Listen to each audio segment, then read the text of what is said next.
आज हम शुरू करेंगे इस वीडियो में एक्सरसाइज नंबर 9.1 का solution straight line class 11th NCERT maths. और इस 9.1 का हमने इंट्रोडक्शन वीडियो और उसके बाद एक एग्जाम्पल जो थे, 3 एग्जाम्पल थे, वो हमने अलग से पहले अपलोड कर दिए हैं। तो इंट्रोडक्शन वीडियो पर आप जरूर देख लेना, क्योंकि जो कुछ फॉर्मूलेज वगैरह यहाँ पर यूज़ होंगे वो सब हमने इंट्रोडक्शन वीडियो में समझाए हुए हैं, specially slope of a line. ठीक है, स्लोप ऑफ ए लाइन कैसे फाइंड करते हैं, स्लोप ऑफ ए लाइन को फाइंड करने का फॉर्मूला क्या है, स्लोप होता क्या है, condition of parallelism of two line and condition of perpendicularity and angle between of two lines, ये सब हमने पहले पढ़ लिया है इंट्रोडक्शन वीडियो के अंदर। अब हम यहाँ पर सिर्फ डायरेक्ट क्वेश्चंस को सोल्व करेंगे। ठीक है, इसमें क्लास 10th का distance formula, mid point formula, ठीक है ना, कहीं कहीं सेक्शन फॉर्मूला, जिसके बारे में मैंने आपको 9.1 के इंट्रोडक्शन समझाया भी था, क्लास 10th में भी पढ़ के आए हैं हम लोग, वो सब बातें भी यहाँ पर यूज होने वाली हैं। ठीक है, तो उन सभी का भी साथ साथ हम यहाँ पर क्या कहते हैं यूज करेंगे।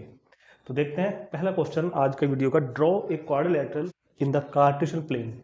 एक कार्टेशियन प्लेन बनाना है, यानी कि बोथ एक्सिस, एक्स एक्सिस और वाई एक्सिस, और उस कार्टेशियन प्लेन में एक क्वाड्रिलेटरल ड्रॉ करना है। बकायदा लिखा हुआ है draw a quadrilateral.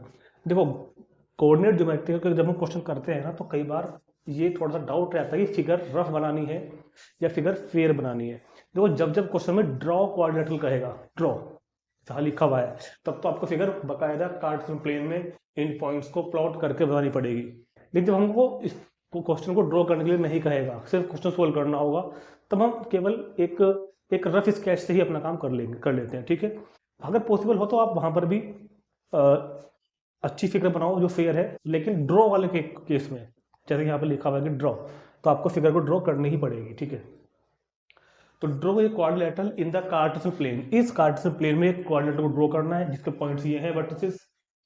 Also find its area, उसका एरिया फाइंड करना है। तो वर्टिसेस ऑफ क्वाड्रिलेटरल ये रहे, ए -4 5, बी 0 7, सी 5 5, डी 4 2। तो सुनो, ये मेरे पास में एक क्या हो गया, Cartesian plane, X axis and Y axis, X axis and Y axis, ये क्या है, कार्टेशियन प्लेन है। तो बकायदा आपको स्केल से मेजर करके, ठीक है, तभी पॉइंट प्लॉट करने होंगे।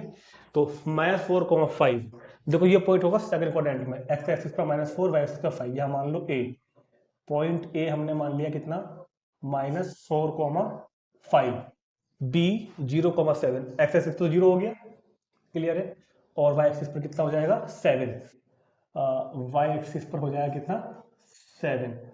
अगर मैं बी को यहाँ ले लूँ तो 7 कहीं यहाँ हो जाएगा, है ना, 0 7, ये पॉइंट हो जाएगा बी। ठीक है, सी 5 -5, एक्स एक्सिस पर +5 और वाई एक्सिस पर -5, सी कहीं यहाँ जाके पड़ेगा, सी पॉइंट हो जाएगा 5 -5, डी -4 -2, डी कहीं यहाँ होगा -4 और -2, डी -4 -2। तो इस ए को ज्वाइन कर दो बी से, ऐसे ए बी, बी को ज्वाइन कर दो सी से, बी सी। तो ये जो एक क्वाड्रिलेटरल बन के आया A B C D, clear है, इस A B C D quadrilateral का हमको एरिया फाइंड करना है। तो क्वेश्चन का फर्स्ट पार्ट तो कंप्लीट हो गया है, क्या कि ड्रॉ ए क्वाड्रिलेटरल, क्वाड्रिलेटरल तो हमने ड्रॉ कर दिया है, और अब इस क्वाड्रिलेटरल के हमको क्या करना है, अब इस क्वाड्रिलेटरल का हमको एरिया फाइंड करना है। इस क्वाड्रिलेटरल का हम एरिया फाइंड करेंगे। ए पॉइंट था -4 5। अब बहुत ध्यान सुनना, देखो क्वाड्रिलेटरल का एरिया फाइंड करने का अपने पास कोई भी फॉर्मूला नहीं था, क्लियर है। ट्राइंगल का एरिया मैंने आपको समझाया था 9.1 के इंट्रोडक्शन वीडियो के अंदर। तो हम इस क्वाड्रिलेटरल को दो ट्राइंगल में डिवाइड कर देंगे, उन दोनों ट्राइंगल का अलग अलग एरिया फाइंड करेंगे और फिर उनको ऐड कर देंगे। तो हम क्या करते हैं, AC डायगोनल ड्रॉ कर दो, डायगोनल AC को ड्रॉ कर दो, ज्वाइन कर दो आप इसमें, join diagonal AC, joining diagonal AC। तो क्या किया मैंने, ये डायगोनल AC को यहाँ पर ज्वाइन कर दिया। अब this quadrilateral dividing in two triangles, first triangle ABC and second triangle ADC. Now we find the areas of both triangle and add both the areas. So first we find the area we find the area of triangle A B C. तो पहले हम triangle A B सी का area find करते हैं। बहुत ध्यान सुनना। देखो ए बी सी का एरिया फाइंड करने के लिए ना मेरे पास x1 y1 तो कौन होगा, x1 y1 तो हो जाएगा -4, 5, x2 y2 कौन होगा यहाँ पर, x2 y2 होगा यहाँ पर 0, 7 और x3 y3 होगा यहाँ पर 5, -5। ये मेरे पास हो जाएगा ए बी सी। क्लियर है बात। ट्राइंगल एबीसी के वर्टिसेस ए का -4, 5 x1 y1, B x2 y2 0, 7, सी 5, -5। तो एरिया ट्राइंगल का एरिया यानी कि A1 1/2 मोड, याद करो फॉर्मूला क्या था, x1 y2 y3 plus x2 y3 y1 plus x3 y1 y2 का मॉडुलस, याद है ना।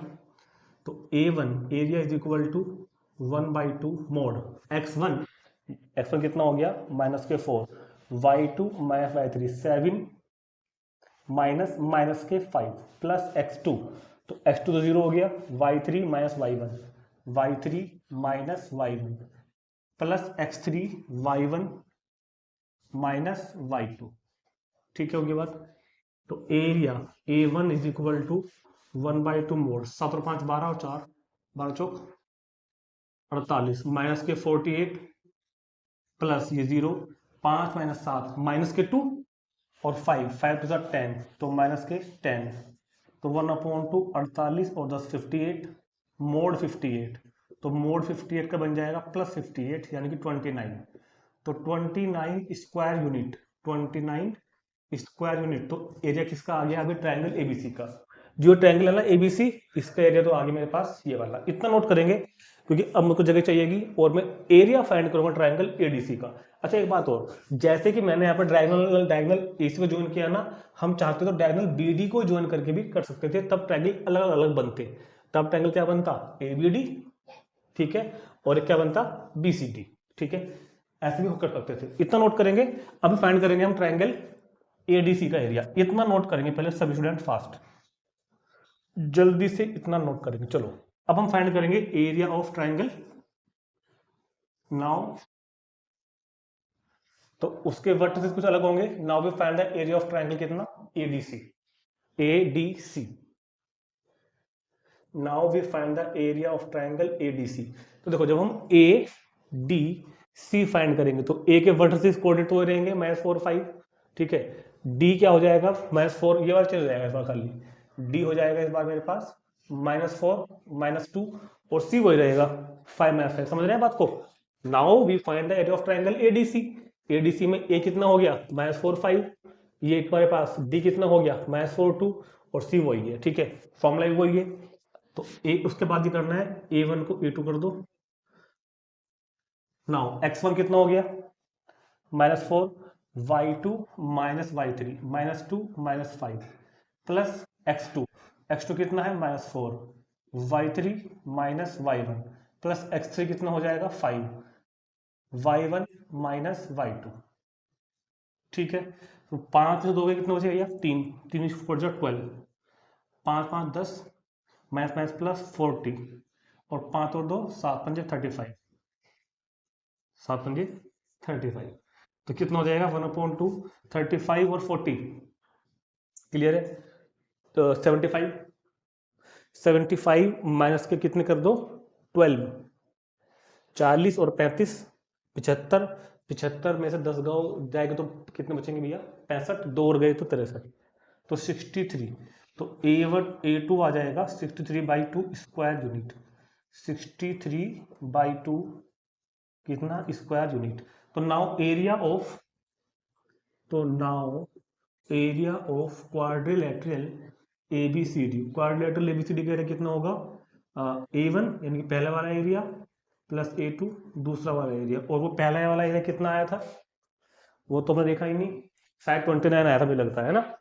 तो 29 वो आया था प्लस 63/2 ये आ गया।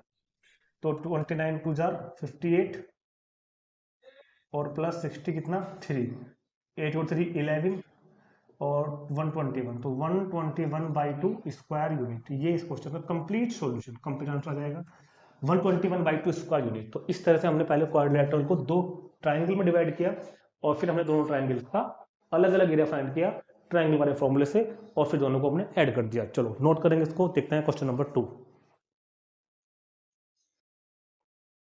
Question number 2, the base of an equilateral triangle with side 2a। कोई इक्विलेटरल ट्राइंगल है जिसकी तीनों साइड इक्वल होती हैं और उसका बेस कितना है, the base of an equilateral triangle with side 2a, तो तीनों साइड 2a होंगी। फिर तो बेस ऑफ, तो क्या आता है कि base of an equilateral triangle, equilateral triangle, कोई इक्विलैटरल ट्राइंगल है, इक्विलैटरल ट्राइंगल जिसका बेस कितना है 2a, मतलब तीनों साइड 2a होगी, राइट। देखो क्वेश्चन को यहाँ पर बहुत ध्यान से समझना पड़ता है, पहले उसकी फिगर बनानी पड़ती है, तब जाकर क्वेश्चन आधे से ज्यादा तो फिगर बनाते बनाते सोल्व हो जाता है, ठीक है। तो the base of an equilateral triangle, एक इक्विलैटरल ट्राइंगल जिसका बेस 2a साइड का है, यानी कि तीनों साइड 2a होंगी, lies along the y axis. तो चलो पहले हम जरा एक्सिस ड्रॉ कर लेते हैं एक बार यहाँ पर, x axis and Y axis. तो ये मेरे पास हो गया Cartesian plane, this is x axis and this is y axis. तो कह रहा है कि जो इक्विलैटरल ट्रायंगल का जो बेस है ना वो वाई एक्सिस के अलोंग है। अब वाई एक्सिस के अलोंग भी कैसे है भाई, वाई एक्सिस की पॉजिटिव डायरेक्शन में है या नेगेटिव में है या कुछ पार्ट ऊपर है कुछ नीचे है, वो पढ़ेंगे आगे हम। Such that mid point of the base it at the origin, right. तो बात को ध्यान समझो, एक इक्विलैटरल ट्रायंगल है जिसकी साइड 2a है, जिसका बेस वाई एक्सिस के अलोंग है, यानी कि वाई एक्सिस के ऊपर पड़ता है, और मिड पॉइंट जो है बेस का वो ओरिजिन पर है। तो क्या जो इक्विलैटरल ट्रायंगल मेरा बनेगा, अगर मैं इस पॉइंट को थोड़ा हाईलाइट सा कर दूं, ये मिड पॉइंट हो जाएगा और उतना ऊपर तो नीचे, ये जो बेस होगा इतना BC, मैंने कहा ये BC जो है वो बेस है, ये जो BC है ये बेस है, ठीक है। तो बेस, इक्विलैटरल ट्रायंगल का base BC is equal to 2a along the y axis, ये वाई एक्सिस के अलोंग है, जो इतना पार्ट आपको दिख रहा है ना ये वाला BC, ये इतना क्या हो गया मेरे पास इक्विलैटरल ट्रायंगल का बेस हो गया BC, इसका बिल्कुल मिड पॉइंट जो है वो, जो मिड पॉइंट है वो ओरिजिन पर है ऊपर, क्लियर है बात। और क्योंकि इसकी लेंथ 2a है, ध्यान सुनो, क्योंकि इसकी लेंथ 2a है तो जो अपर हाफ पार्ट है ये a का होगा, जो लोअर हाफ पार्ट है ये भी a का होगा। तो ये ओरिजिन से लेके यहाँ तक, इसका नाम अगर मैं ओरिजिन को O बोल दूं, क्लियर है बात। तो OB, O means origin, O means origin is the, O means origin is the mid point of BC, clear है बात। तो यार बता दो OB और OC दोनों इक्वल हो जाएंगे AA के, क्लियर है। तो भाई BC का मिड पॉइंट तो है ओरिजिन, तो क्या find the vertices of the triangle.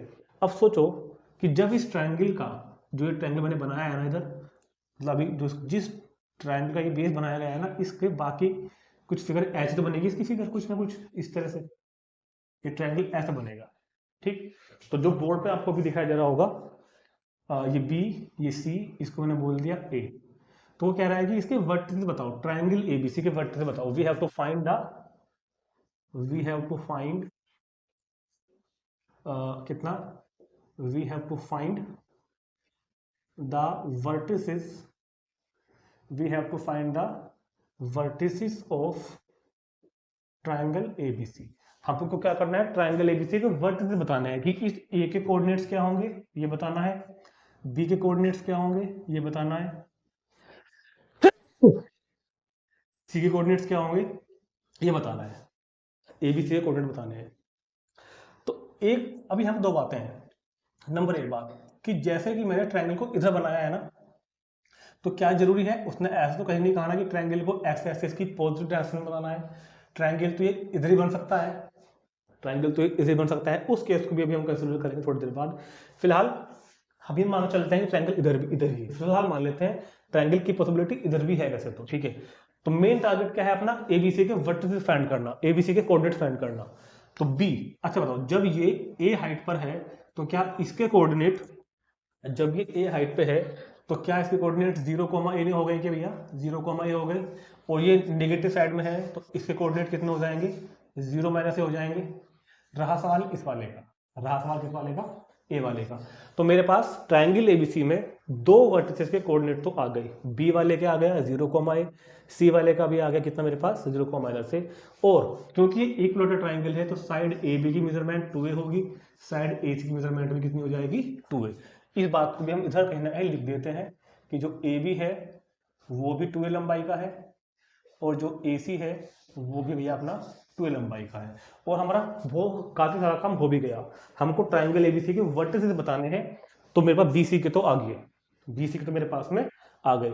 अभी हमको ए का बताना है। तो सुनो, जो ए होगा ना, आपको याद होगा कि एक्स एक्सिस पर वाई कोऑर्डिनेट 0 होता है। हम 9th क्लास में पढ़ते आ रहे हैं ये बात, 9th में पढ़ा हमने, 10th में पढ़ा 11th में, कि ये कोऑर्डिनेट जो भी होगा इसका वाई कोऑर्डिनेट तो 0 होगा। मेरे को केवल एक्स फाइंड करना है, क्वेश्चन मार्क, कि ये वाला क्या होगा, एक्स कोऑर्डिनेट्स का क्या होगा। और ये क्या होगा, जितनी डिस्टेंस ही चली जाएगी ओरिजिन से ए तक की जो डिस्टेंस होगी वही तो यहाँ लिखेंगे ना भाई, ये तो होता है कोऑर्डिनेट। किसी पॉइंट का एक्स कोऑर्डिनेट और वाई कोऑर्डिनेट क्या होता है, जो डिस्टेंस हमने एक्स एक्सिस पर कवर करी है वो एक्स कोऑर्डिनेट, जो वाई पर कवर करी है वो वाई कोऑर्डिनेट। तो वाई पर हम गए ही नहीं है ए के लिए, तो 0 हो जाएगा। तो मेरे को एक्चुअल में ओ ए फाइंड करनी है। अगर मैं किसी तरह से ओ ए फाइंड कर लूं, अगर मैं किसी तरीके से ओ ए फाइंड कर लूं तो अपना काम बना बनाया। अब ओ ए फाइंड करने के लिए मेरे पास ये हो जाएगा, देखो तो राइट एंगल, ये हो जाएगा राइट एंगल।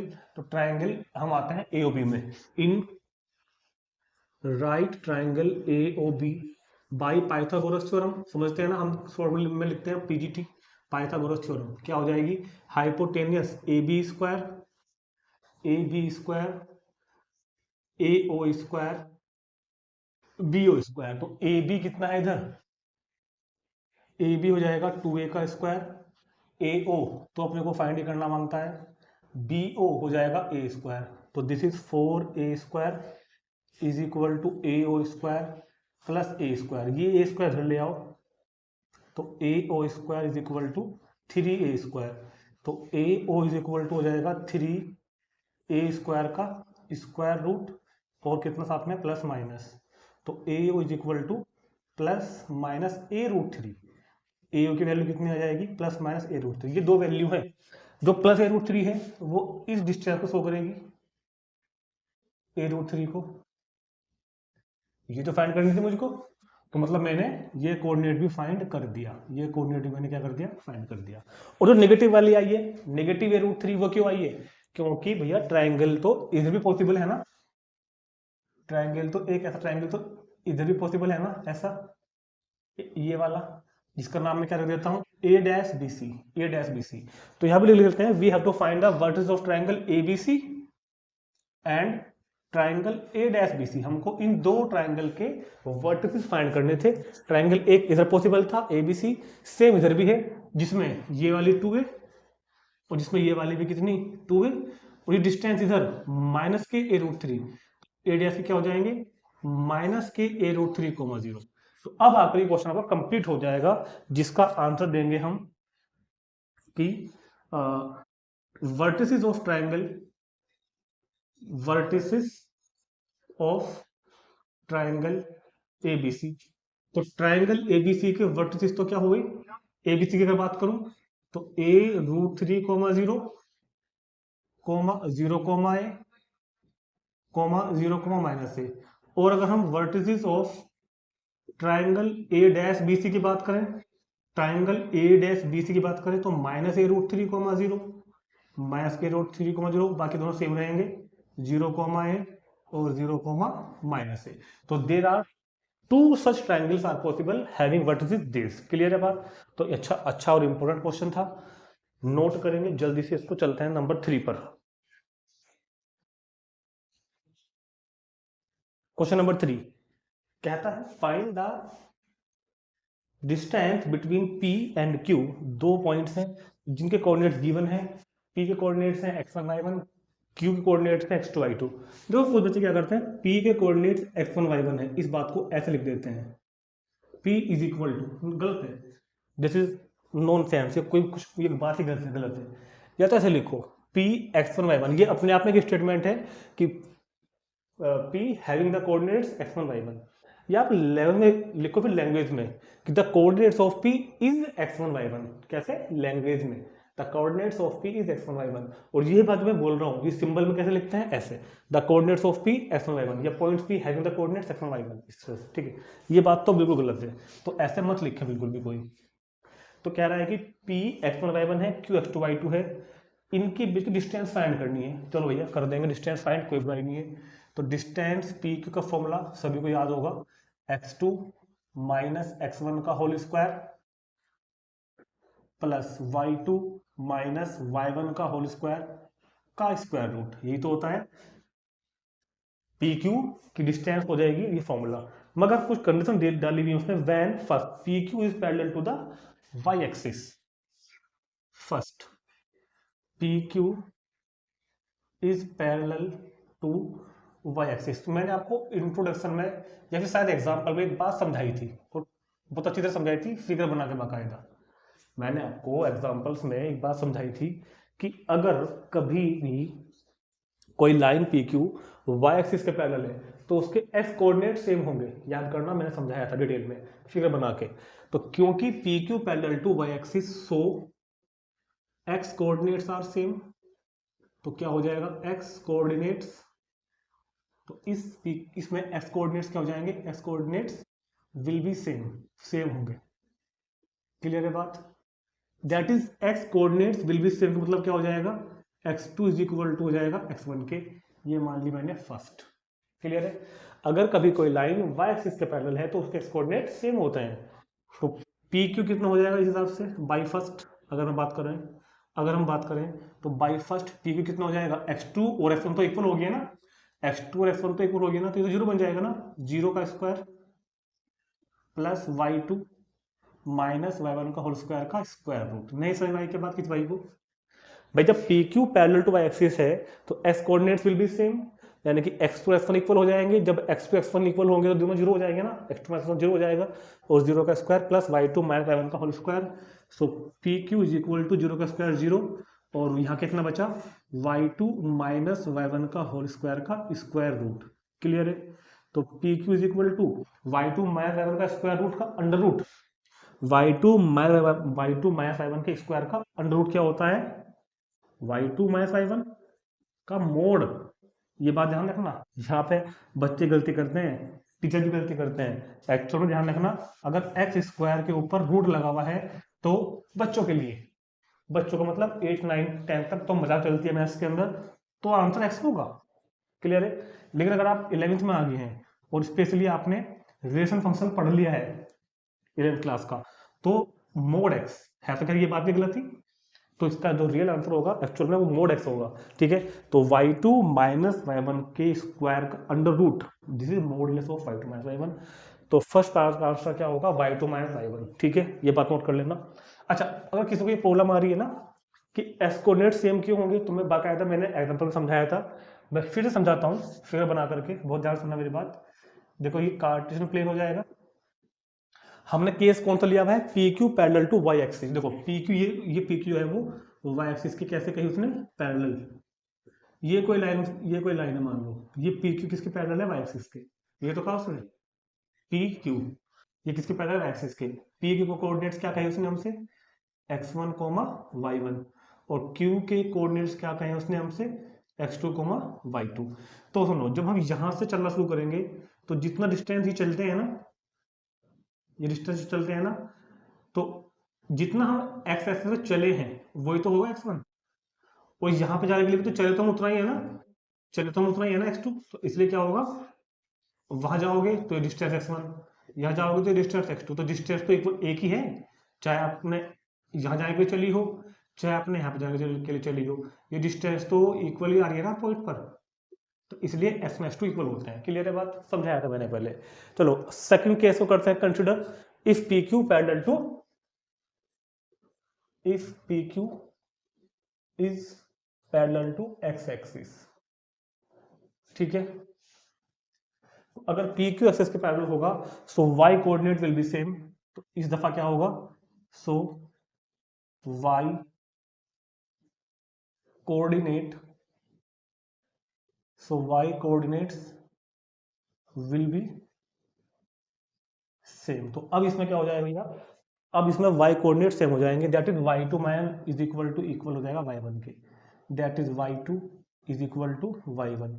तो कौन से बाई फर्स्ट से P Q is equal to क्या बचेगा x2 माइनस x1 का होल स्क्वायर और प्लस 0 हो जाएगा। ये तो क्या हो जाएगा हमारे पास 0, और वही पिछले वाले की तरह P Q is equal to modulus of x2 minus x1, modulus of x2 minus x1, ये इसका आंसर। ठीक है, तो नोट कर लेंगे। तो तुरंत देखते हैं क्वेश्चन नंबर 4।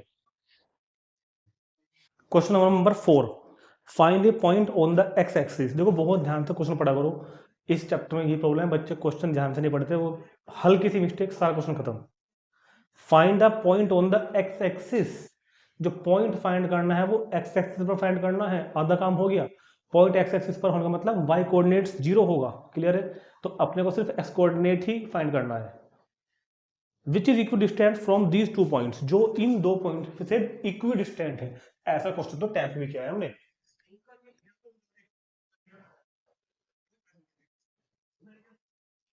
गिवन पॉइंट्स,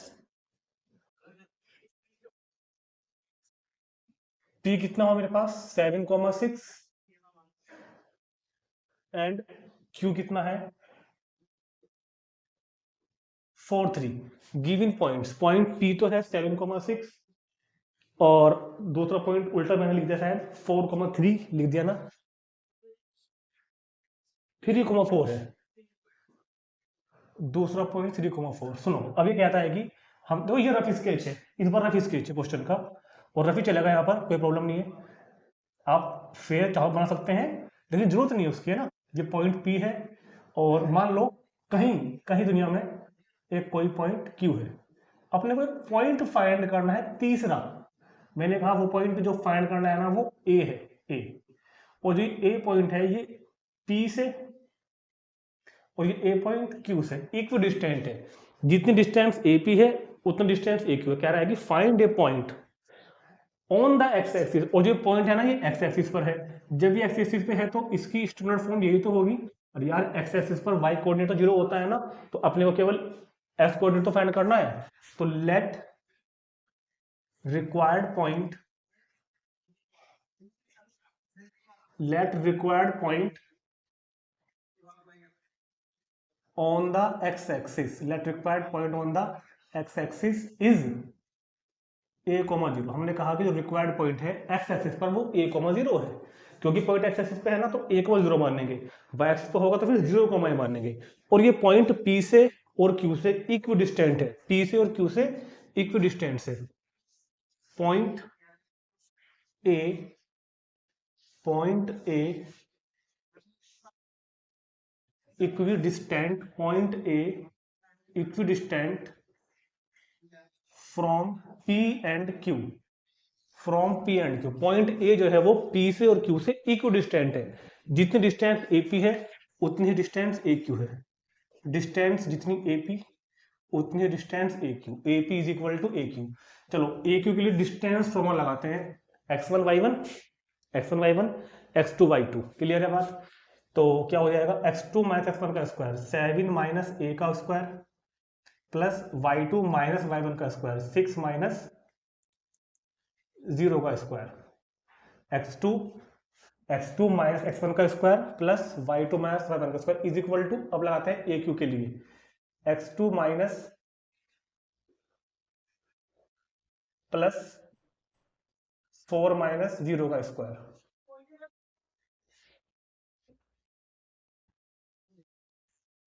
ठीक है ना। अब हमको वैल्यू फाइंड करनी है ए की, so squaring both side to remove the square root, squaring both sides. जब दोनों तरफ का हम स्क्वायर करेंगे ना तो क्या होगा, स्क्वायर रूट हट जाएगा दोनों तरफ से, स्क्वायर रूट हटेगा तो इधर होगा 7 माइनस ए का होल स्क्वायर 6 माइनस 0 यानी कि 6 स्क्वायर, राइट, 3 माइनस ए होल स्क्वायर प्लस 4 स्क्वायर। तो यार फॉर्मूला खोल दो, a माइनस बी का होल स्क्वायर तो 7 का square 49 plus A square minus 2ab यानी कि 14a, 6 का स्क्वायर 36 इज इक्वल टू, यहाँ पे लगाओ a माइनस बी का whole square, a square plus b square minus 2ab plus 4 का स्क्वायर 16। सिंपल कैलकुलेशन है बिल्कुल, ठीक है। देखो बोथ साइड से तो ए स्क्वायर कैंसिल हो जाएगा, राइट। तो माइनस के 14a और 49 और 36 कितने हो जाएंगे 85। और भाई 50 होता अगर तो 50 और 36 कितने होते हैं 86, राइट। तो कितना हो गया इधर माइनस के 6a 16 और 9 25। ए वाले इधर ले आओ, माइनस के 14a plus 6a is equal to 25 minus के 85। 14 में से 6 गए तो माइनस का 8a is equal to minus 60, cancel करो तो a is equal to 60 upon 8। 4 का टेबल चला दो, 4 से डिवाइड बाई 15 टाइम और 4 2 जार 8 तो 7.5। तो रिक्वायर्ड पॉइंट जो हम लोग को फाइंड करना था, सो रिक्वायर्ड पॉइंट यानी कि required the coordinates of the required point A that is 7.5, 0। तो जो पॉइंट हमको फाइंड करना होना एक्स एक्सिस पर उसके कोऑर्डिनेट्स होंगे 7.5, कितना 0। नोट करेंगे तुरंत इसको। चलते हैं नेक्स्ट क्वेश्चन पर। Question number 5। देखो क्वेश्चन बहुत इजी है, सिर्फ लैंग्वेज को समझना है बहुत ध्यान से, है ना।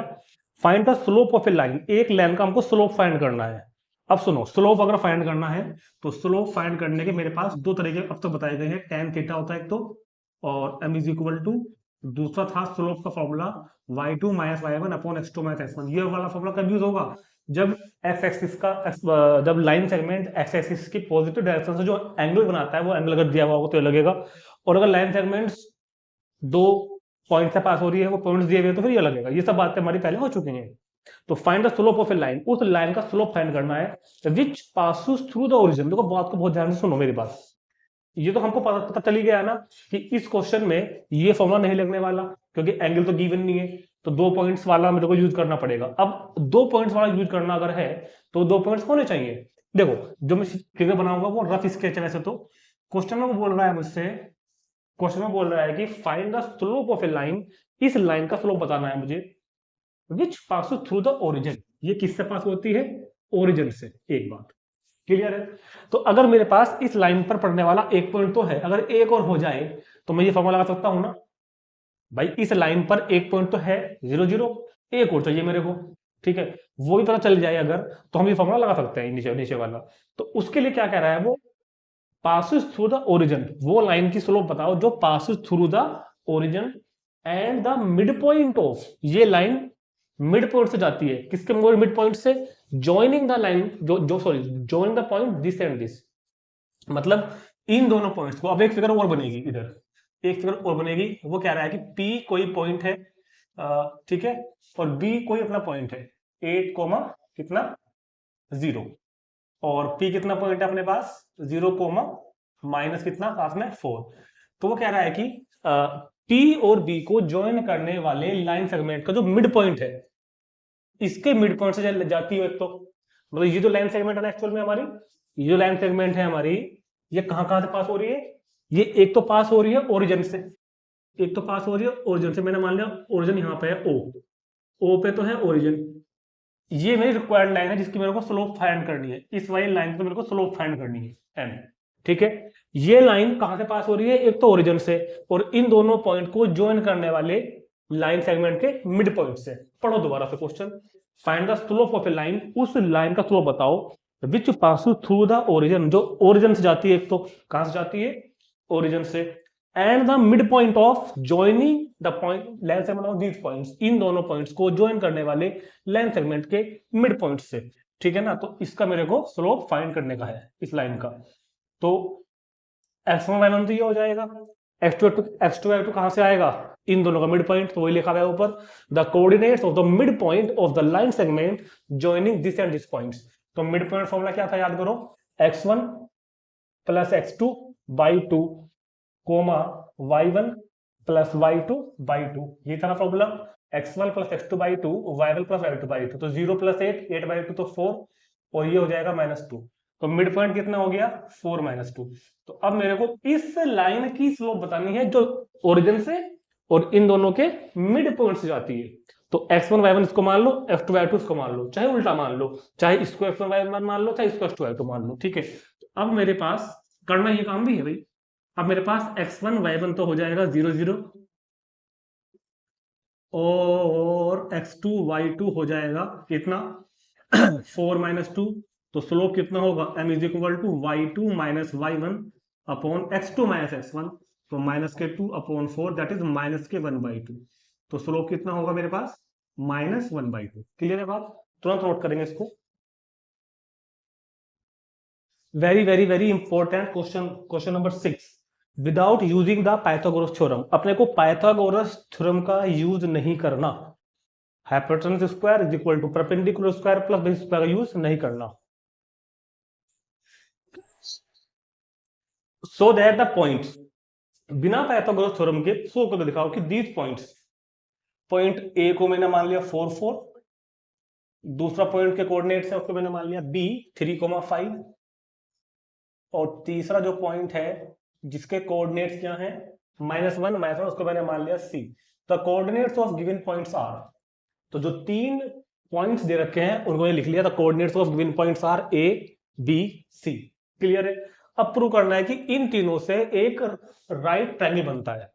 मान लो ये यहां पे है कहीं, ये यहां पे है कहीं, तो इन तीनों पॉइंट से अभी ना आप ये डिसाइड नहीं कर सकते कि ए कहां पे होगा, बी कहां पे होगा, सी कहां पे होगा, अभी नहीं कर सकते इसको डिफाइन, फिगर को बाद में कंप्लीट करेंगे राइट क्वेश्चन के लास्ट में, ठीक है। तो फिलहाल इन तीनों से कोई ना कोई यहां है एक, दूसरा यहां पर है कोई एक, तीसरा यहां पर है, और तीनों मिलकर क्या बना रहे हैं, right angle triangle in which one angle is 90 degree, जिसको बोलते हैं राइट ट्राइंगल।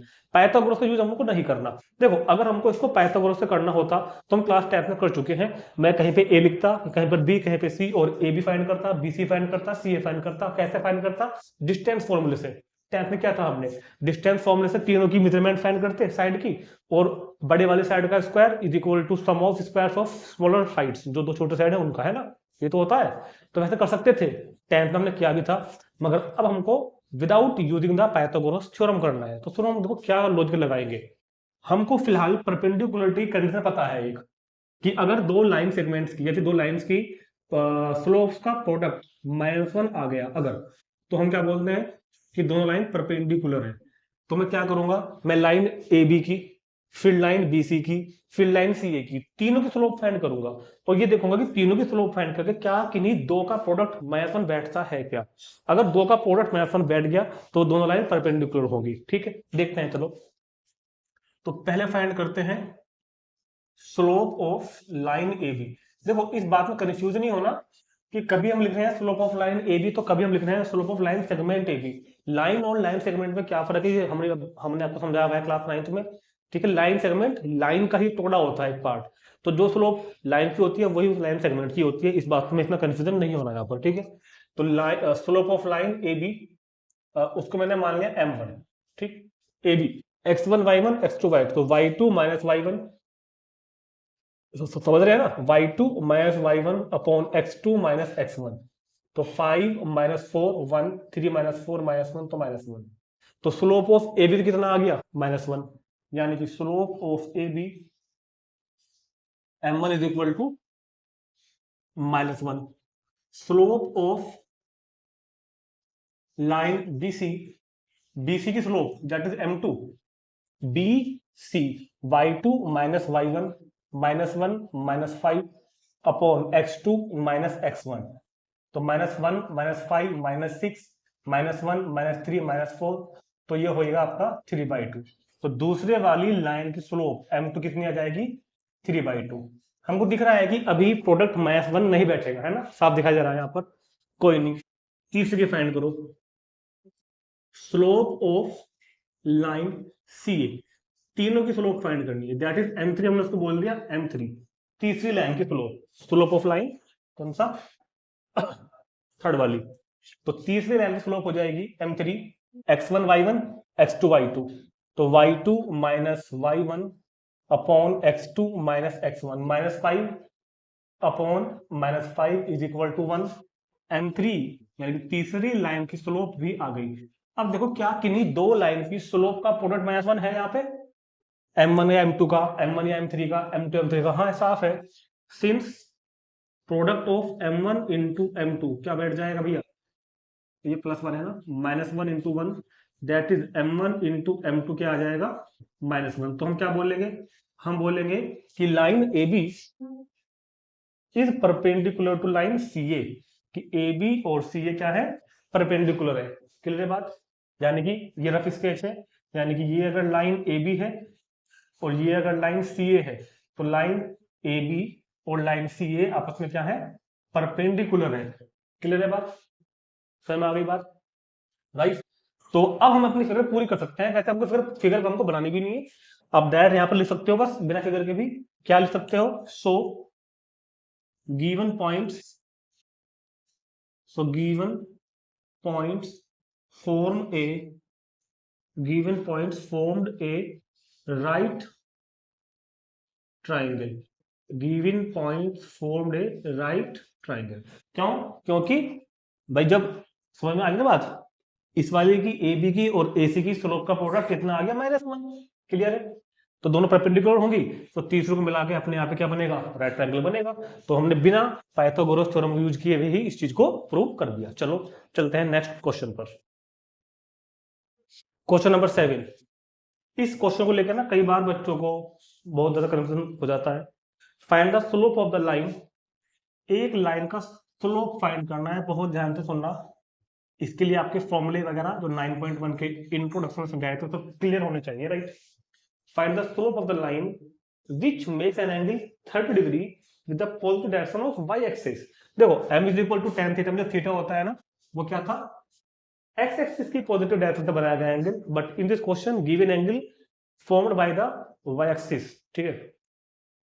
तो कोई लाइन, इसकी जो लाइन हमारे पास में है वो कुछ इस तरीके से है, और जो एंगल गिवन है अपने को वो दिया हुआ है ये वाला। वो दिया हुआ है ये वाला कि जो लाइन है, ये हमारे पास लाइन है, ये लाइन क्या कर रही है? पढ़ो क्वेश्चन में आगे कि ये line find the slope of the line which makes an angle 30 degree with the positive direction of y axis. Y axis की पॉजिटिव डायरेक्शन से कितना एंगल बनाती है? 30 डिग्री। ठीक है। अब कई बार क्या होता है, कंफ्यूजन इसलिए आ जाता है बच्चों को कि कई बार इसकी फिगर हम लोग ऊपर बच्चों को मतलब जल्दबाजी में ऐसे भी बन जाती है। सुनो, ऐसे भी कैसे? ऐसे कहने लगोगे सर अब भी तो लाइन वाई एक्सिस की पॉजिटिव डायरेक्शन से 30 डिग्री का एंगल बना रही है। बात तो सही है, अब भी तो जो लाइन है हमारे पास वो वाई एक्सिस की पॉजिटिव डायरेक्शन से कितना एंगल बना रही है? 30 डिग्री। देखो ये बात गलत हो गई, क्योंकि वहां पे बात लिखा हुआ है anti clockwise, measured anti clockwise. देखो जब हम एंटी क्लॉकवाइज बोलते हैं ना, तो देखो ये जो डायरेक्शन होता है ना, ये तो होता है क्लॉकवाइज, और ये जो डायरेक्शन है ये होता है एंटी क्लॉकवाइज। तो जब मतलब कहने का क्या है कि जब हमने फिगर्स ड्रॉ करी थी, जिस टाइम में मैंने अभी फिगर ड्रॉ करी, एक फिगर मैंने ये वाली फिगर ड्रॉ करी, तो ये बताओ एंगल मेजर करना है मेरे को इस तरीके से, वाई एक्सिस की पॉजिटिव डायरेक्शन से एंटी क्लॉकवाइज। समझ में आ रही बात? ये एंगल कैसे बनाया गया है? ये बनाया गया है लाइन से वाई एक्सिस की तरफ को, लाइन से वाई एक्सिस की तरफ को बनाया गया है एंटी क्लॉकवाइज, जबकि हमको वाई एक्सिस से बनाना है, वाई एक्सिस की पॉजिटिव डायरेक्शन से एंटी क्लॉकवाइज। चलो साफ लिखा है क्वेश्चन में, दोबारा पढ़ लो एक बार, यही चीज समझने की क्वेश्चन के अंदर कर दी। देखिए बच्चे क्या बार मिस्टेक कर देते हैं, यहाँ पर साफ लिखा हुआ है find the slope of the line which makes an angle 30 degree with the positive direction with the positive direction of y axis measure anti clockwise. जहां से एंटी क्लॉकवाइज चलना है अपने को, तो फिगर ये बन के आएगी। ये चीज थी, और अब इस क्वेश्चन में आगे कुछ नहीं बचता। ठीक है, तो क्या हो जाएगा? अच्छा, m is equal to tan theta में हमको एंगल चाहिए कौन सा होता है? जो लाइन ने ये वाला बनाया है हमको चाहिए होता है ये वाला, और ये हमको पता ही है ये 90 का हो गया। ठीक है, तो एंगल थीटा, एंगल जो लाइन बना रही है एक्स एक्सिस की पॉजिटिव डायरेक्शन से, वो कितना हो जाएगा? 90 प्लस 30, तो theta is equal to 120 degree. तो slope of that line m is equal to tan theta, और इसको हम क्या लिख देंगे? tan 120, और tan 120 को हम क्या ना लिख देंगे? 90 प्लस 30। तो इस सब मैंने समझाया था आपको ट्रिग्नोमेट्री में, 90 से tan बन जाएगा cot 30, और सेकंड क्वाड्रेंट में जाओगे तो ये हो जाएगा माइनस, और cot 30 डिग्री की वैल्यू होती है √3, तो इसका आंसर हो जाएगा माइनस के √3। थीटा क्या होता है? एक्स एक्सिस की पॉजिटिव डायरेक्शन से बनाया हुआ एंगल। ठीक, तो नोट कर लेंगे इसको। चलते हैं नेक्स्ट क्वेश्चन पर। क्वेश्चन नंबर 8 फिर से कहा है without using the distance formula. Distance formula हमको नहीं यूज करना, और ये बोला है कि जो 4 पॉइंट्स लिखे हुए हैं ना, without using the distance formula so that the points this -2 -1 4 0 3 3 -3 2 are the vertices of a parallelogram. हमको प्रूव करना है कि जो चारों कोऑर्डिनेट्स लिखे हैं पॉइंट्स के, ये मिलकर क्या बनाते हैं, एक पैरेललोग्राम। देखो इस क्वेश्चन को प्रूव करने के मेरे पास 3 तरीके हैं। नंबर 1 तरीका डिस्टेंस फॉर्मूला है, जो कि उसने मना कर दिया, करने के लिए यूज नहीं करना। और डिस्टेंस फॉर्मूले से हमने ये क्वेश्चन क्लास 10th में एक्सरसाइज नंबर शायद 8.2 में और शायद लास्ट में दे रखा है, किया हुआ है हमने क्वेश्चन ये वाला। ठीक है, क्या करते थे उसमें, चारों साइड डिस्टेंस फाइंड करो, अपोजिट साइड्स अगर इक्वल आ गई तो बस ये क्या होगा, पैरेललोग्राम। हाँ, डायगोनल भी निकाल लो, अगर डायगोनल भी नॉट इक्वल आता है तो पक्का पैरेललोग्राम ही है, और अगर डायगोनल इक्वल आ गया तो रेक्टेंगल है। सो वैसे रेक्टेंगल भी पैरेललोग्राम होता है। ठीक है, तो हम खाली अपोजिट साइड की अगर अपोजिट साइड इक्वल आ जाती हैं तो भी बोल सकते हैं कि हाँ ये पैरेललोग्राम है, लेकिन फिलहाल नहीं बोलेंगे क्योंकि फिलहाल डिस्टेंस फॉर्मूला यूज नहीं करना। अब बचते हैं 2 तरीके। देखो, एक तरीका है मिड पॉइंट फॉर्मूले वाला, ये भी क्लास 10th का फॉर्मूला है, तरीका है वैसे तो। और जो क्लास 11th का है, जो स्टैंडर्ड हमारा बढ़ चुका है, अब मैं इसको कराऊंगा आपको स्लोप वाले तरीके से, ठीक है, कैसे कराता हूँ देखते हैं सामने बोर्ड पर। अभी पहले समझ लो कि अगर मिड पॉइंट से करना हुआ तो कैसे करोगे। देखो, मिड पॉइंट से करना हुआ ना, तो आप एक रफ स्केच ड्रॉ करना, वैसे भी करना ही पड़ेगा। तो ए बी सी डी, यहां पर लिखना कितना, -2 -1, बी कितना हो जाएगा 4, 0, सी कितना हो जाएगा 3, 3 और डी हो जाएगा -3 2। आपको क्या करना है, दोनों डायगोनल का मिड पॉइंट फाइंड करना है, और अगर दोनों डायगोनल का मिड पॉइंट सेम आया तो हम कहेंगे कि दोनों डायगोनल बाइसेक्ट करते हैं, और अगर दोनों डायगोनल बाइसेक्ट करते हैं तो ये पैरेललोग्राम होगा। ऐसे भी कर सकते हैं, चाहे देख लो आप, अगर आप मिड पॉइंट फाइंड करोगे ना तो x1 + y1 3 - 2 कितना 1, तो 1/2, कोमा 3 - 1 2, 2/2 1। इस डायगोनल का मिड पॉइंट तो क्या आ रहा है, ये वाला। अब इसका मिड पॉइंट फाइंड करो, -3 + 4 1, 1/2, 2 + 0 2, तो 1/2। तो इसका भी सेम आ गया। तो अगर आपको मिड पॉइंट फॉर्मूला से करना है तो भी कर सकते हैं, लेकिन फिलहाल हम इसको करेंगे स्लोप वाले तरीके से। स्लोप वाले से क्या करेंगे, हम इन चारों साइड की स्लोप फाइंड करने वाले हैं अभी। भाई ये चारों अपने आप में A B B C C D D ये लाइन सेगमेंट तो है। जब मैं इन चारों का स्लोप फाइंड करूंगा तो अपोजिट साइड्स की स्लोप इक्वल आएंगी, और अगर अपोजिट साइड की स्लोप इक्वल आ गई तो कंडीशन ऑफ पैरेललिज्म से क्या हो जाएगा, अपोजिट साइड्स आर पैरेलल। क्योंकि अगर दो साइड्स की स्लोप इक्वल है या दो लाइन की स्लोप अगर इक्वल है तो दोनों पैरेलल होते हैं। तो जब अपोजिट साइड की स्लोप्स इक्वल आएंगी तो हम क्या कहेंगे कि अपोजिट साइड्स पैरेलल हैं, तो ये क्या हो जाएगा, पैरेललोग्राम। क्लियर है। तो फाइंड करते हैं स्लोप ऑफ लाइन सेगमेंट या side A B. Slope of side A B is equal to x1 y1 x2 y2 y2 -y1। बहुत ज्यादा देखना calculation, y2 - y1 upon x2 - x1 4 -2, तो ये तो हो जाएगा 1/6। अब फाइंड करो बीसी की स्लोप, या पहले एक काम करो, पहले इसकी जो अपोजिट है उसकी फाइंड कर लो। स्लोप ऑफ साइड, इसके अपोजिट कौन है, देखो ए भी लिया है ना, तो डी स्लोप ऑर्डर में। Slope of DC x1 y1 x2 y2 y2 -y1 that is 3 - 2 upon x2 -x1, तो 3 - 2 1/6। तो इसकी स्लोप कितनी आ गई, m इज इक्वल टू 1/6। इसकी स्लोप कितनी आ गई, m is equal to 1/6। Opposite side की स्लोप इक्वल है तो अपोजिट साइड पैरेलल है। अब इन दोनों की फाइंड करो। स्लोप ऑफ AD,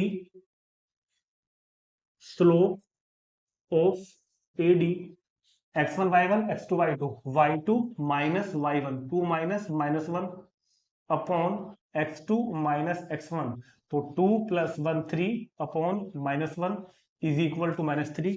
और similarly we can find the slope of side कौन सा, BC।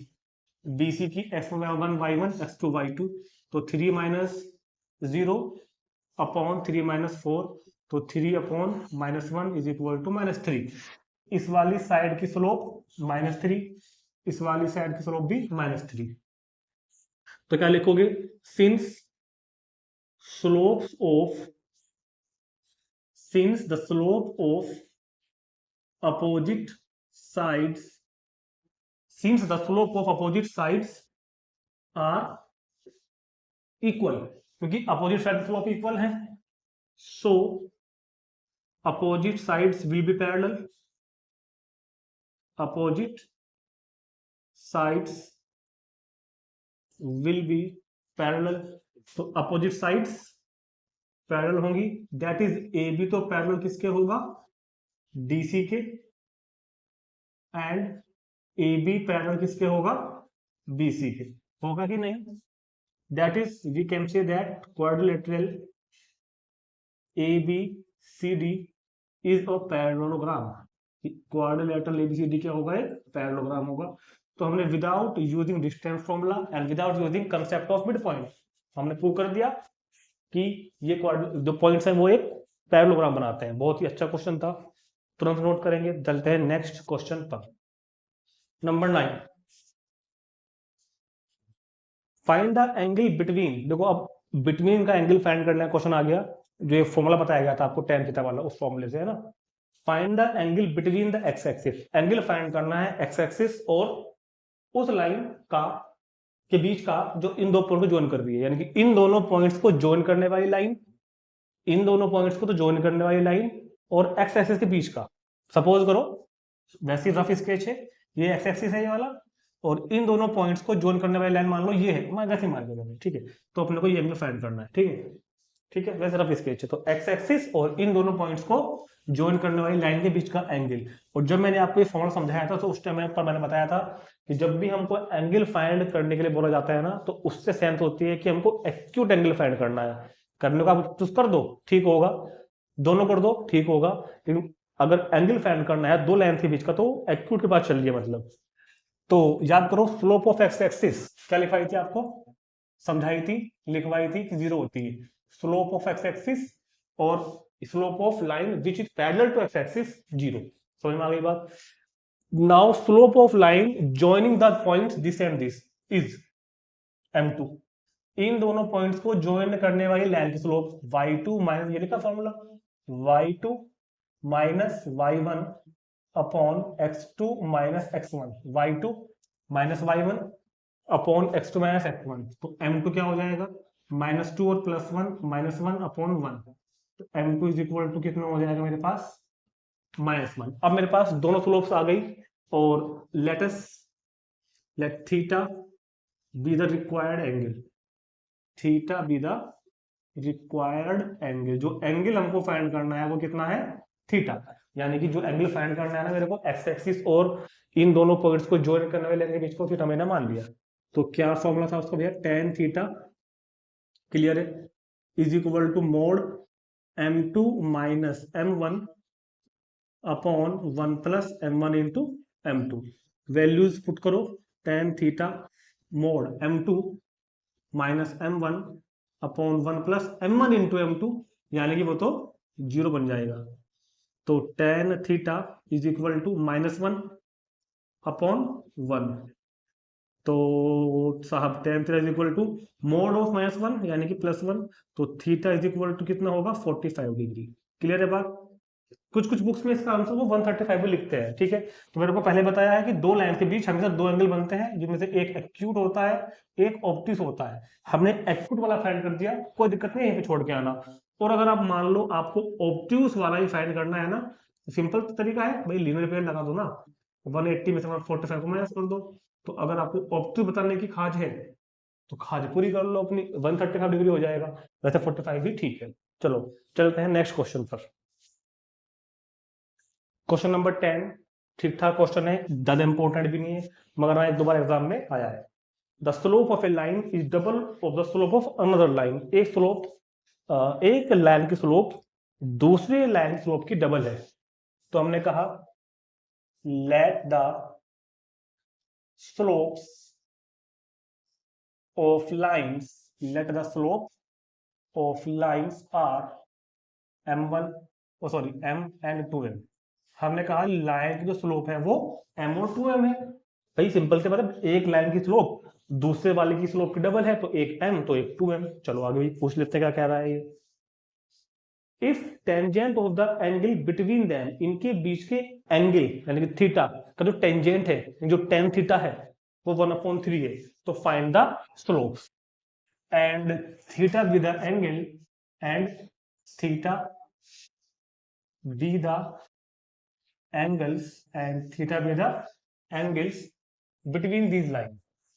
angles यार एंगल एक ही तो है, and theta be the angle and theta be the angle between the lines, in lines के बीच का एंगल कितना है, थीटा। तो हमारा फॉर्मूला क्या था, देन इसने कहा है tangent of this angle is 1/3, तो कह रहा है वो कि इस एंगल का जो टेंजेंट है यानी कि टेन थीटा 1/3 है, और हमारे पास टेन थीटा का फॉर्मूला क्या ना होता है, टेन थीटा का फॉर्मूला क्या होता है, m2 minus m1 upon 1 plus m1 m2, ये तो फॉर्मूला होता है ना भैया, 1/3। इस फॉर्मूले में हम ये वैल्यूज पुट करेंगे, ये m1 है ये m2 है, और फाइंड कर देंगे, सिंपल से कैलकुलेशन बेस्ड क्वेश्चन है ओनली। तो m2 की वैल्यू 2m, m1 की value m upon 1 plus m into 2m का modulus is equal to 1/3, 2m minus m तो m upon 1 plus 2m square का modulus is equal to 1/3। How to remove this mode, इस mode को कैसे हटाएंगे, हमने पढ़ा था लीनियर इनइक्वालिटी में, समझाया था मैंने आपको, और इससे बेहतर मैंने आपको रिलेशन फंक्शन में, जब मैंने आपको मोड फंक्शन समझाया था तब भी बताया था कि अगर कभी भी आपको मोड रिमूव करना है तो आप बहुत प्यार से मोड को रिमूव करो, और जो इधर कांस्टेंट वैल्यू है उसको दो सिंबल्स में लो, प्लस और माइनस। ये तरीका होता है मोड हटाने का, उधर से मोड हटाओ तो इधर लगाओ प्लस माइनस। अब दोनों केस हमको कंसिडर करने पड़ेंगे। केस फर्स्ट, केस फर्स्ट, तो कई सारे आंसर आने वाले हैं हमारे सामने। Case first, taking positive sign m upon 1 plus 2m square is equal to plus 1/3। जब हम इस चीज को प्लस 1/3 में कंसिडर कर रहे हैं तो क्रॉस मल्टीप्लाई करो, तो ये हो जाएगा 1 plus 2m square is equal to 3m, 3 की मल्टीप्लाई m में 3m, 1 प्लस 2m स्क्वायर, नीचे बैठ जाऊं। अब सोल्व करना पड़ेगा ना इसको, तो इसको इधर ले आओ, तो ये हो गया 2m स्क्वायर माइनस के 3m प्लस 1, फैक्टर करने पड़ेंगे, 2 की 1 में 2, तो क्या हो जाएगा ये 2m स्क्वायर, 3m को लिख लो 2m और 1m, और plus 1 is equal to 0। Clear होगी बात इतनी तो। चलो जी, यहां से 2m कॉमन, 2m कॉमन लेंगे तो m माइनस 1 माइनस भी कॉमन, तो फिर से m minus 1 is equal to 0। अब यहां से हमने कॉमन ले लिया m माइनस 1, तो यहां पर रह गया 2m minus 1 is equal to 0। इससे m की वैल्यू 1, और ध्यान से देखो तो इससे वैल्यू क्या आएगी, m की वैल्यू 1/2। क्लियर है बात, ये m की वैल्यू आई है। So slopes, then slopes of lines. अब सुनो, अगर m की वैल्यू 1 लें, अगर m की वैल्यू में 1 लेता हूं तो एक स्लोप तो 1 हो जाएगी, दूसरी 2 इंटू 1 यानी कि 2, और अगर मैं m की वैल्यू 1/2 लेता हूं तो m की वैल्यू 1/2 और दूसरी डबल हो जाएगी यानी कि 1। तो पहला आंसर तो क्वेश्चन का ये हो जाएगा कि अगर 1 को लेके करेंगे तो 1, और 2 इंटू 1 तो 2। क्लियर है, अगर 1/2 लेके करोगे तो 1/2, और 2 इंटू 1/2 तो 1। तो पहला आंसर तो क्वेश्चन का ये आ जाएगा कि स्लोप्स क्या होंगी, 1 एंड 2, 1 एंड 2, यानी कि ये वाला पेयर भी पॉसिबल है स्लोप्स का, ये भी पॉसिबल है। ठीक है, अभी केस सेकंड देखते हैं, वो भी तो करना पड़ेगा, उसको भी ऐसे नहीं छोड़ सकते हम। Case second, m upon 1 plus 2m square is equal to, अगर हम नेगेटिव लेते हैं यहाँ पर तो क्या होगा, फिर से बिल्कुल सेम यही काम करेंगे, क्रॉस मल्टीप्लाई कर दो, तो 1 plus 2m square is equal to minus के 3m, इधर लेकर उठा के लेके आओ, तो 2m स्क्वायर प्लस के 3m प्लस के 1 इज इक्वल टू 0। फैक्टर करो, इस वाले 3m को लिखो 2m plus m plus 1 is equal to 0। 2m को कॉमन लो तो m प्लस 1, 1 कॉमन लो तो m plus 1 is equal to 0। यहां से m प्लस 1 कॉमन, तो कितना बचेगा 2m प्लस 1, दोनों ब्रैकेट्स को 0 करो, m plus 1 is equal to 0, और 2m plus 1 is equal to भी कितना हो जाएगा साहब 0। इससे वैल्यू m की कितनी जाएगी -1, और दूसरी वैल्यू m की क्या आ जाएगी -1/2। ठीक है, बिल्कुल ऐसे ही। अब अगर हम m की वैल्यू 1 लें तो then slopes of lines, then slopes of lines क्या होंगी, अगर मैं m की वैल्यू -1 लेता हूं तो एक तो -1, दूसरी डबल यानी कि कितनी -2, और अगर मैं -1/2 लेता हूं, -1/2 तो क्या हो जाएगी डबल यानी कि -1। तो ये वाला आंसर भी पॉसिबल है। तो इस तरह के इस क्वेश्चन के 4 आंसर पॉसिबल है कि ये जो केस उसने दिया है ना कि स्लोप डबल हो दूसरे की और बीच के एंगल की जो टेंजेंट हो 1/3 हो, वो इसके लिए पॉसिबल है। ये आंसर भी ठीक है। 1 and 2, 1/2 and 1 ये भी ठीक है। -1 and -2 ये भी ठीक है और ये भी ठीक है। तो ये क्वेश्चन का कंप्लीट सॉल्यूशन हुआ। चलो नेक्स्ट क्वेश्चन देखते हैं, लास्ट होगा एक्सरसाइज का। क्वेश्चन नंबर 11 बहुत इजी है, छोटा सा क्वेश्चन है। If A line passes through x1 y1 and hk, line कोई लाइन है पासिस थ्रू, इन दो पॉइंट से वो पास हो रही है। Line passes through a line passes through the points, a line passes through the points, line किन पॉइंट से पास हो रही है x1 y1 and h, k। ठीक है, कोई लाइन इन दो पॉइंट से पास होती है। If slope of the line is m, अगर लाइन की स्लोप m है, अगर लाइन की स्लोप m है, स्लोप का फॉर्मूला क्या होता है भैया? स्लोप का फॉर्मूला क्या होता है? m is equal to y2 minus y1 upon x2 minus x1। ये लिखा हुआ इधर, ये तो है। और ये x1 y1, ये x2 y2, भाई दो पॉइंट्स तो है। तो क्या हो जाएगा फ्रॉम यहाँ पर m is equal to y2 minus y1 यानी कि k minus y1 upon h minus x1। तो m is equal to slope भी मेरे पास में आ गई और प्रूव करना है ये k माइनस y1। तो बस हो गया, इसको तो भेज दो मल्टीप्लाई में, m into h minus x1 is equal to k minus y1। तो इंप्लाइज दैट, प्रूव हो गया k minus y1 is equal to m into h minus x1। ये है ना, m into h minus x1। तो हमारा ये क्वेश्चन कंप्लीट। और हमारी 9.1 जिसमें हमने स्लोप के बारे में क्वेश्चन किए हैं, सब कुछ कंप्लीट हो गया है। तो जैसा भी इस वीडियो को मैं आपको ने फील किया है, जैसा आपको लगा है, वो कमेंट करके जरूर जरूर बताना। जितना हो सके इस वीडियो को अपने फ्रेंड्स को शेयर करना। कोई कमी लगी है, कोई सजेशन हो तो कमेंट बॉक्स में जाकर कमेंट करो। मिलेंगे हम नेक्स्ट वीडियो में जिसमें हम पढ़ेंगे सम अलग अलग फॉर्म पढ़ेंगे स्ट्रेट लाइंस की इक्वेशंस की। ठीक है, तो मिलते हैं जल्दी ही नेक्स्ट वीडियो में।